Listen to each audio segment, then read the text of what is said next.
Haryana at 9 PM news channel में आपका स्वागत है। आइए आपको कराते हैं खबरों से अपडेट। भैंस से था इतना लगाव, भैंस के निधन पर की सतर्फी, गांव में किया भंडारा।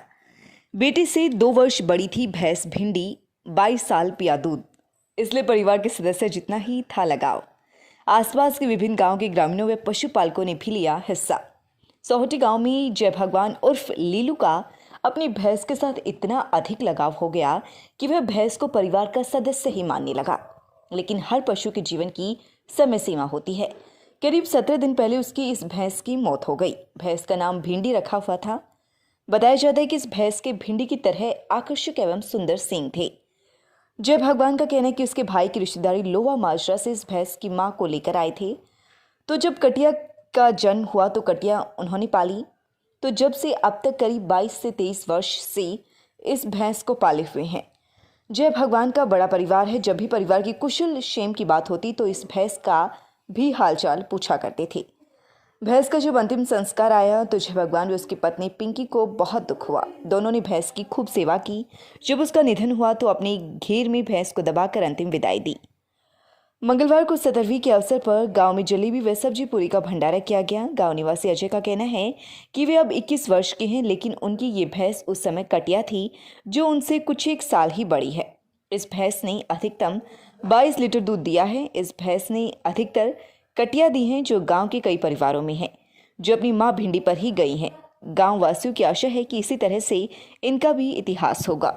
अजय भाई, आज अपनी भैंस की 17वीं का आयोजन कर रखा है, तो क्या कुछ बताना चाहेंगे? आपकी खुद की उम्र कितनी है और जो आपकी ये भैंस थी वो कितनी उम्र की थी और कब से यहाँ पे रह रही थी?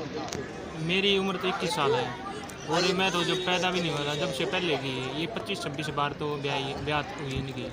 क्या नाम है, हमसे बचपन से इसका वो करते हैं, जन्म से ही इसका दूध पीते आए हैं और अब इसकी वो हुई है 17 दिन पहले मृत्यु। तो आज इस 17वीं पे गांव का निमंत्रण किया हुआ है खाने पे या पूरे गांव का भी, गवांड का भी और आसपास सभी रिश्तेदारों का भी, सभी का वो किया हुआ। पूरे गांव स्कूल के बच्चे जितने सरकारी स्कूल लगते हैं उनका, सभी का, आसपास के सभी स्कूलों का, सभी का वो किया खाने ओके जी। दोस्तों, मैं एक बात से और अवगत कराना चाहूँगा आपको कि पिछले कुछ दिनों से हार्ट अटैक के पेशेंट निरंतर बढ़ ही रहे हैं। हमें रोज़ आकर कल रात को भी एंजियोप्लास्टी हुआ है। दिन में 2 पेशेंट हार्ट अटैक के रोज़ आ रहे हैं। तो इसका रीज़न स्ट्रेस और स्मोकिंग और लैक ऑफ एक्सरसाइज है। प्लीज़ कोविड के बाद, डेंगू के बाद अब हार्ट अटैक का एपिडेमिक ना आ जाए, इसका ध्यान रखें। और हम चाहेंगे आपसे कि आप स्वस्थ रहें, अटैक से बचे रहें। साथ ही मैं बताना चाहूँगा कि सारी सर्विसेज हार्ट से रिलेटेड ट्यूलिप हॉस्पिटल सोनीपत में अवेलेबल हैं। एंजियोग्राफी, स्टेंट डालना, एंजियोप्लास्टी, सारा कुछ अवेलेबल है। खरखौदा में भी ये सारी सर्विसेज सेठी हॉस्पिटल में अवेलेबल हैं। और हफ्ते में 4 दिन, सोमवार, मंगलवार, बुधवार और शुक्रवार मैं खरखौदा में आता हूं। कोई भी मरीज किसी भी तरीके से हमें कहीं दिखाना चाहे तो हम अवेलेबल हैं, आपके साथ हैं। Stay happy and stay blessed. Thank you. लगातार खबरों से बनी रहने के लिए चैनल को लाइक, सब्सक्राइब और शेयर जरूर करें। धन्यवाद।